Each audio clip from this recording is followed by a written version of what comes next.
previously during our conversation with Tessa Carey. What talked to me about in terms of entering the workforce and my brother were the things that she thought would be a barrier for us. So the way that we looked, the way that we behaved, the way that we spoke, all of those kinds of things, so that when we went into the workforce, the majority would be comfortable with us and we would be able to matriculate through. And she, honestly, for the most part, was correct. She said things to me like, look, you need to speak clearly. You need to speak concisely. You don't stop using these slang words. She would say things like, don't be too ethnic. And LB, you might know what that means. Just don't be too ethnic, as in the way that people see it represented on TV and other places. She is the reason why I have straight hair today. I promise you, I have no idea what my curl pattern looks like, because early on, my mom said, look, you need to straighten your hair. You can't go in there with an afro. You can't go in there with braids.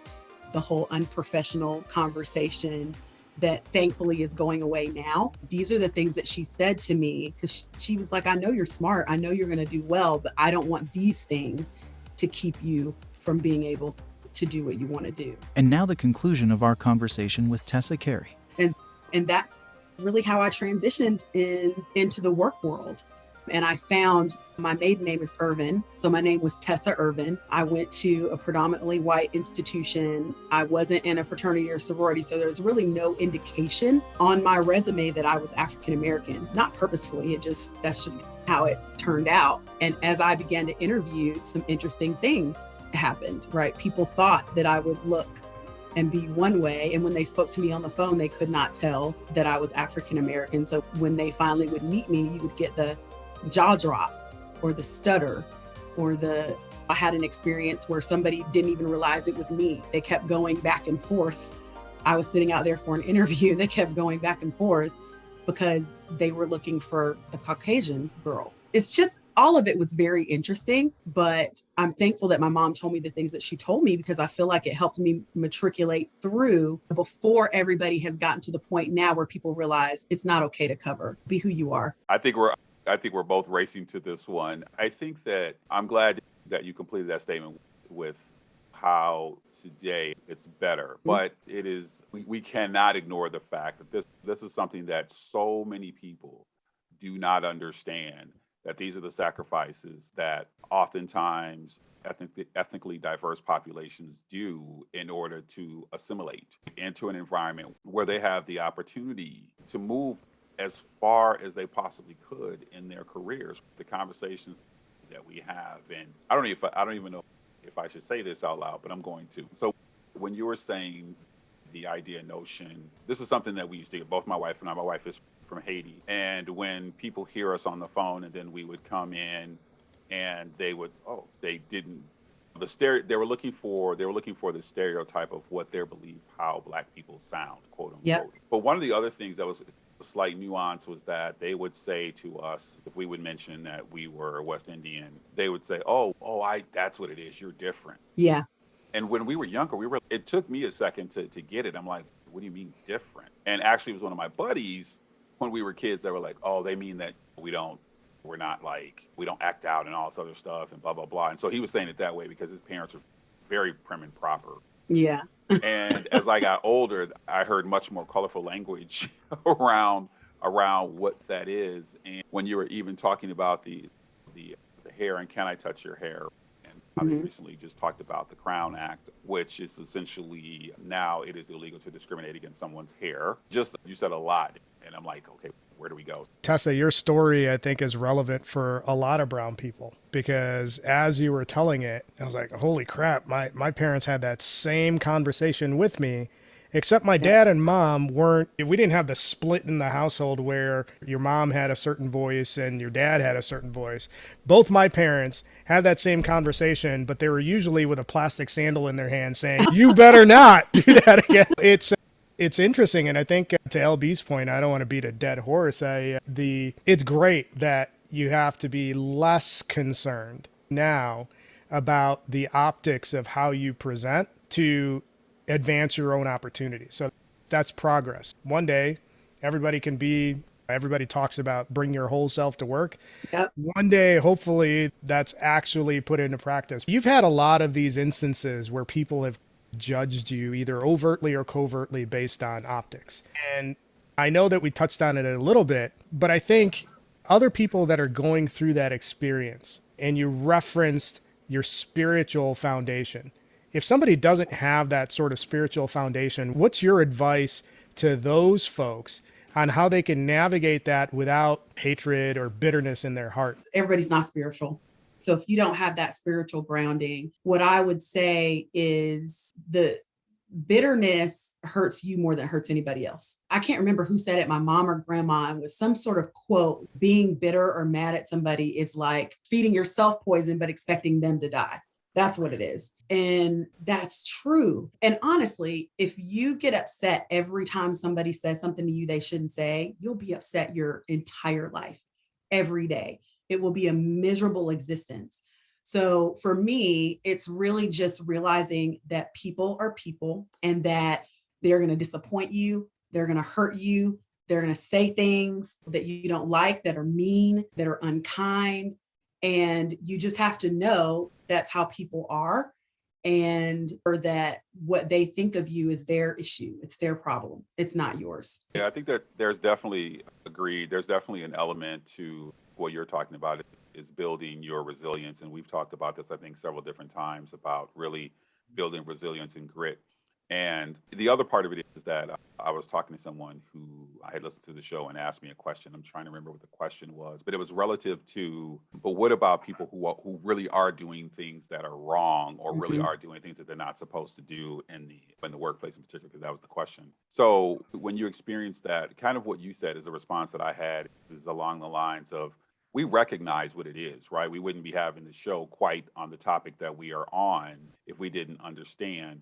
But whether or not we care for it, like it, it's your resilience that you must build in order to be successful across the board. We're not just talking Yeah. about issues for women, immigrants, and ethnically diverse populations. This really applies to everyone. You have to build your resilience to be able to, and I love the quote, right? That basically you're feeding yourself poison, expecting somebody else to die. Mhm. There's nothing more true. So that's a great call out. You had all of this vibrant experience as you're coming up and entering the early world of work. And then as you progressed, you've had pretty high level roles in talent and you've been on that trajectory for a while. So what are the things that you've seen that are problematic from a talent strategy perspective, and how have you been working at solving those throughout your career? One of the things that I have seen from a talent perspective is that people hire and promote and mentor and sponsor people that look like them. And that's been a thing I've seen just from the very beginning of my career. And what I have tried to do as a part of my talent journey is to try to give people more information, is to try to help people make better decisions by doing things like taking all of the names off of resumes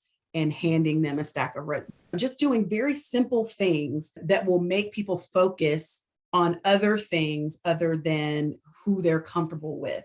Because let's be honest, everybody does it. We've been conditioned to do it. It's how our brains work. Our brains take in, what is it, like 11 million pieces of information every minute or something like that, but you can only process 40 of those. And if you're really smart, maybe more, I don't know. But so it's something that everybody does. People take shortcuts. Their brains take shortcuts because that's how you get through the world. And so for me, it's helping people bypass those shortcuts and be able to make decisions based on the data that is in front of them that matters. This person is a high potential. This person is a high performer. This person has met or exceeded their KPIs 3 years in a row. Let's focus on the things that are really important and move the other things out. Looking at it from the standpoint of what you were describing, at least how I understood it, is this idea and notion of we want to be homogenous, right? In terms of, and sometimes it makes sense because what you're talking about is the default is that the cheat codes that we establish help us to be more successful, or so we think. But it becomes important to bring in those diverse perspectives and what have you, but they be brought in by who is the person capable of doing the job. So the conversation oftentimes falls on, we need this person that looks like X. And then that's really what the problem is that when we are coaching, training, developing folks and then they're qualified to do it, then you get that organically. So today, like for example, I had given a talk, and it was called 6% Women CEOs. And I was talking about how necessary it is for us to live into fixing that problem. And that is definitely a problem in my mind. And I gave the example that in my career, at one point, something amazing happened for me. And it was two things. I started working with women on my team, and then I started working for women. And then I started to see from a different perspective that I started to notice, because I had these amazing leaders, I started going, well, where are the rest of them?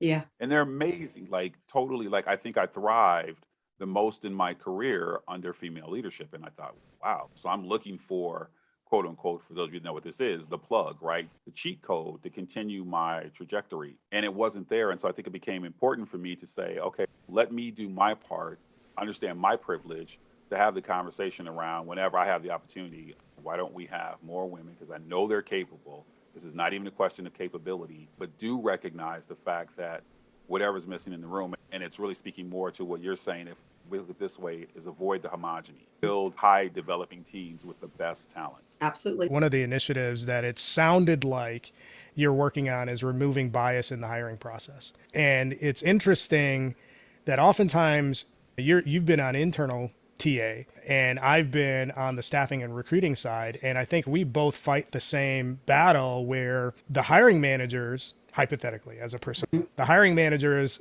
are going to LB's point, we want somebody that looks like this. And our conversation back to those hiring managers is, no, you want people that have delivered this outcome. Yes. And that's what you should be measuring, not we want people that look like this. And one of the things that I struggle with, and this is where I'm going to need your help or advice in, and maybe this is just because I'm a jaded staffing person. Everybody cites culture fit as a reason for not talking to somebody. Yep. And I hear that and I automatically, and this is my bad, I automatically go to, that's some BS. Like, this person has delivered the outcomes that you're looking for multiple times and you're citing culture fit. Give me something more than that. So how do you bridge the gap of two things? Okay. Eliminating bias in the hiring process and eliminating that culture fit as a cop-out reason for not wanting to talk to somebody. I don't know that culture fit is necessarily a cop-out. I think it is in the hiring process because you don't really know enough about this person to know whether they are a culture fit or not. That is a great call out because I'm looking, so the scenario where I would get those is that I would submit a candidate with the outcomes that they delivered. They'd look at the paper and not even talk to the person and cite culture fit. So that's a good distinction. Sorry. Yeah. You talk to somebody 3 times and yeah, you get a feel for who they are, but you don't really know if they're going to fit in the culture. You find out quickly once they actually come into the culture, because if you think about when you hire somebody, knowledge, skills, and abilities a lot of times are not the reason why people get fired. It's the how they're doing things. Right. It's maybe they're leaving 30 dead bodies in their wake as they're going about the day. So I do think culture fit is important, but not in the hiring process. You cannot know that. You're just guessing. So in that instance, I definitely agree with you. It's a cop out. It's right. And we don't know really the reason why, but culture fit, we've allowed people to say culture fit is the issue when we really know that it's not. So the other part of the question that I'd like some insight into is, what can HR leaders and talent acquisition leaders do to remove bias in the interview process, in the entire strategy spectrum? So we already talked about removing names from resumes, and I would even say that in mentoring processes as well. So I have done some mentoring processes, some mentoring programs that maybe only had 30 slots. Right. So it's for a group of high potentials. There's only 30 slots. We're removing all the names. Anything where you can try to pinpoint who that person is, we're removing it. We're going to add some rigor to the process. So we're going to do some sort of assessment. It could be personality assessment that we may have a role model right out here. And then we'll do a talent assessment to see how close they match this role model for this particular role or for this particular development or mentoring opportunity. I think one way to do it, especially with talent, is to have something to compare it to. So decide, if you're trying to choose leaders, right? Decide as a company what the leader looks like. At this company, what knowledge, skills, abilities, and outcomes should a leader have and produce? And then you compare what you have to this framework and model that you've set up. And that helps you take a lot of, and managers don't like it, honestly, because they get really irritated when they think somebody is high potential, but it doesn't match what the company has said is high potential. And the only thing I can say is we've agreed as a company that this is what that looks like. And this person doesn't look like that. Doesn't mean that they're not a high performer. Doesn't mean that there's not special talent things that we can do for them and targeted development that we can provide. But in terms of this opportunity, they don't meet the criteria that we set in place. So it's, again, just taking all of that stuff that doesn't matter out of it and comparing people, we're not taking into account gender, any of it.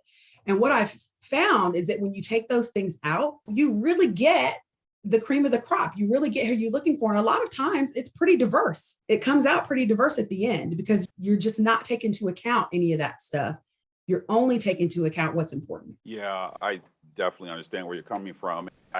Jim, I appreciate you drawing this distinction because just so that, at least from my perspective, that the listeners are clear on what we're saying, is Jim was talking about this idea and notion from the recruiting process, because at the recruiting process, at the recruiting step, the potential is that they're intentionally or unintentionally excluding people.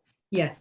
And what you're talking about is that once we have them in the hopper, once they're a part of the organization, because you have to work towards that. There are some industries where there are deficits, right? Like in STEM, it's women, people of color. And once you get them in and start that process to expose, right, that we have candidates who go all the way across the board. But it was something that you said that made me think of one of the issues that came up in research that I had done a couple of companies ago. And what we found was that these middle managers are oftentimes so pressed to do what their primary KPIs are. They don't think about other impacts. So one of the things that we extrapolate out, I wouldn't say we know this for sure, but that homogeny is why it comes into play. Like you put people on your backs and on your team, they'll think like you and they'll develop the same outcome, which is there's no guarantee that is actually going to happen. And Jim says this famously all the time,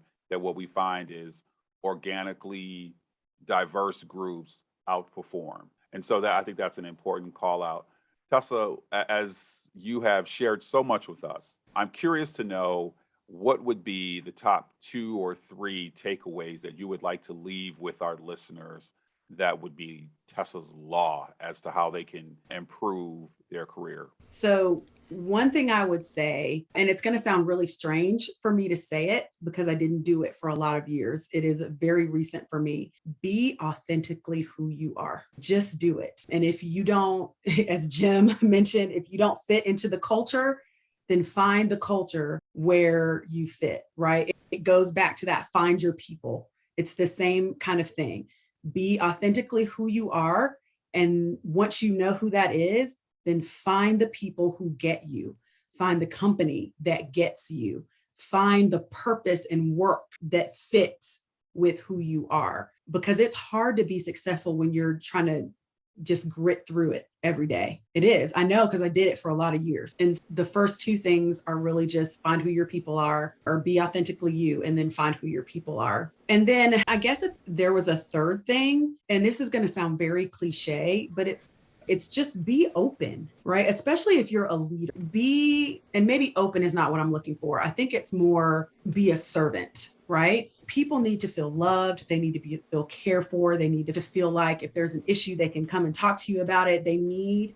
People need that support. And everybody doesn't need it in the same way. But if you're going to go on this leadership journey, you have to serve people. You're at the bottom of the pyramid, holding everybody else, removing barriers, making sure people have what they need, comforting folks when their parent dies and they've got to manage that. How are you as a leader managing those things with that person? Are you just saying, here's policy, bye, and we'll see you when you get back? Or are you really caring for that person and serving that person in whatever way they need it? I think it was great. And here's the thing about, we do not tell our guests to say these different things. But something that Tessa said that is just absolutely so poignant about the show is that you said you didn't do a lot of these things, right? But now you see, and now you're sharing with others, and it's going to help them to move their career further and faster. We want people to be able to learn from the mistakes that we've made, because Jim and I have talked about this quite a bit, and it sounds like you're right in the camp with us, that what we are trying to be are the people that we wanted when we were younger in our careers, Yes. to tell us all of these things and to avoid a lot of these pitfalls. I think Tessa has one other thing that she wants to put out there. So there's actually a fourth element. So Tessa, go ahead and throw that out there. All I will say is go dogs. All right. With that, thank you, Tessa, for being on the show. For everyone that is listening in, it's all in love.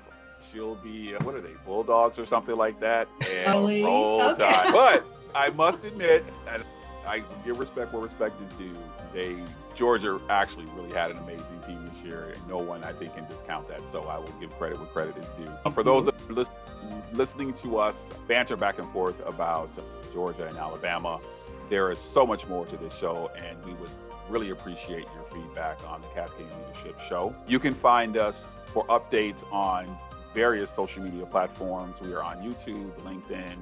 Dr. Jim is doing some amazing things on TikTok, so go check him out. He's really putting a lot into trying to develop his creative side. And we are also on YouTube. So with that, I thank you all so much for joining our show.